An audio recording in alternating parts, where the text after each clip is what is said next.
do Brasil e o adversário traz ótimas recordações para o Gabigol, o artilheiro do século. Vamos ver. Ele tem a manha, ele tem a força. A força de um ídolo. Muito frio, de uma capacidade emocional, de controle emocional muito grande, técnico, sabe finalizar. E como sabe? Os números ajudam a contar uma história. E a de Gabriel Barbosa no Flamengo vai sendo escrita com títulos marcantes e estatísticas que impressionam. Grande ídolo deste rubro-negro que vai escrevendo uma página linda na história do futebol brasileiro. Os 2 gols marcados na vitória por 5-1 sobre o Madureira em Volta Redonda colocaram o camisa 9 no topo da artilharia do clube no século XXI. Em 105 jogos foram 73 gols, mesmo número de Renato Abreu. Mas o Gabriel é o recordista, se a gente só levar em conta os jogos oficiais, já que um dos gols do Renato foi marcado no amistoso. Ele tem condições de sempre estar sonhando com seleção brasileira. Como profissional, o atacante já fez 158 gols jogando por clubes. A maior parte deles contra um oponente bem conhecido. A presença de Gabriel Barbosa em campo preocupa qualquer rival.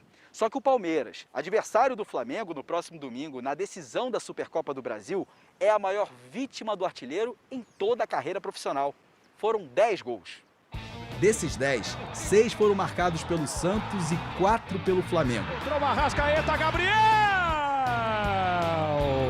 Na primeira final da temporada 2021 estarão frente a frente o atual campeão brasileiro, Flamengo, e o vencedor da última Copa do Brasil, o Palmeiras. E os 2 times sabem do potencial do camisa 9. Onde o Flamengo precisa de um estalo para definir um jogo, é ele que aparece para definir. Então acho que isso tudo pode levar o Gabriel a estar entre os grandes ídolos nessa grande prateleira do Flamengo. Gabriel Barbosa!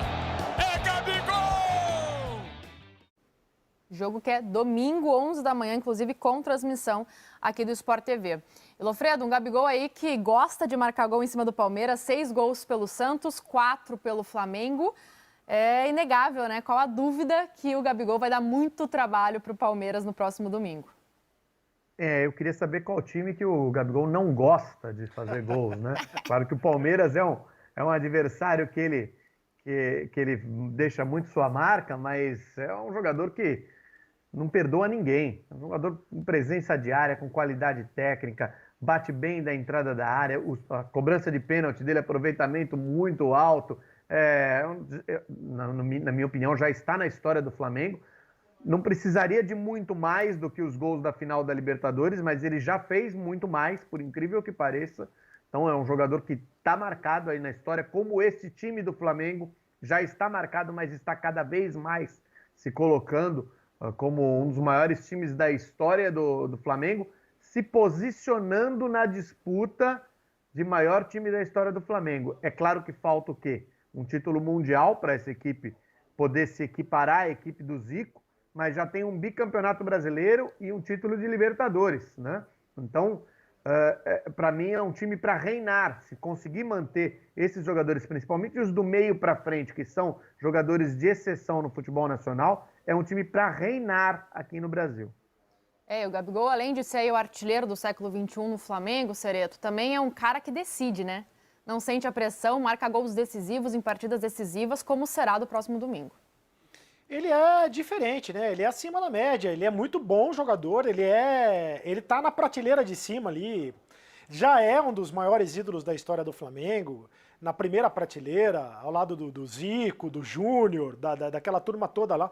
Ele já é por tudo que ele fez, né? Por aquela Libertadores que ele conquistou de maneira espetacular, que o Flamengo conquistou com 2 gols dele espetaculares, pelo bicampeonato brasileiro conquistado, com participação importante dele, e ele tem demonstrado dentro de campo nos últimos anos, não só pelo Flamengo, como também pelo Grêmio, foi artilheiro no Santos, Santos, foi artilheiro no Santos e no Flamengo, né, em 3 anos seguidos aí no Campeonato Brasileiro.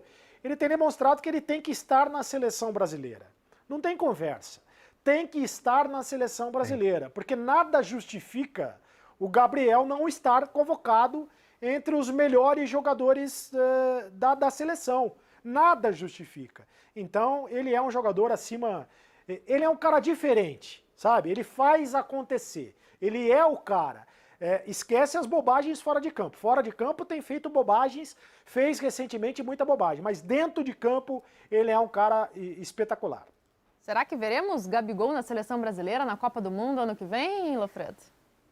Eu acho que ele tem que participar do grupo e, assim, nesse momento eu acho ele o melhor atacante que a gente tem disparado, inclusive com os que estão na Europa. E eu digo que ele só não está na Europa exatamente por conta disso que o Cereto colocou, é uma questão de postura, uma maneira, um jeito de ser que talvez no futebol europeu as pessoas não aceitem muito bem, e aqui no Brasil a gente tem um pouquinho mais de facilidade para aceitar. Então ele teve duas passagens, teve passagem por 2 times no futebol europeu, acabou não se firmando nem na Inter de Milão e nem no Benfica, mas o potencial técnico ele teria. Não sei se ele volta para a Europa exatamente por conta disso, ainda que seja um jogador bastante jovem, e também não sei como vai ser o entendimento do Tite, como seria o entendimento do Tite em relação à personalidade do Gabriel. Agora, futebol, bola rolando, ele está melhor do que todo mundo. Não tem Gabriel Jesus, não tem Firmino, não tem Richarlison, não tem ninguém. Ele está melhor do que todos.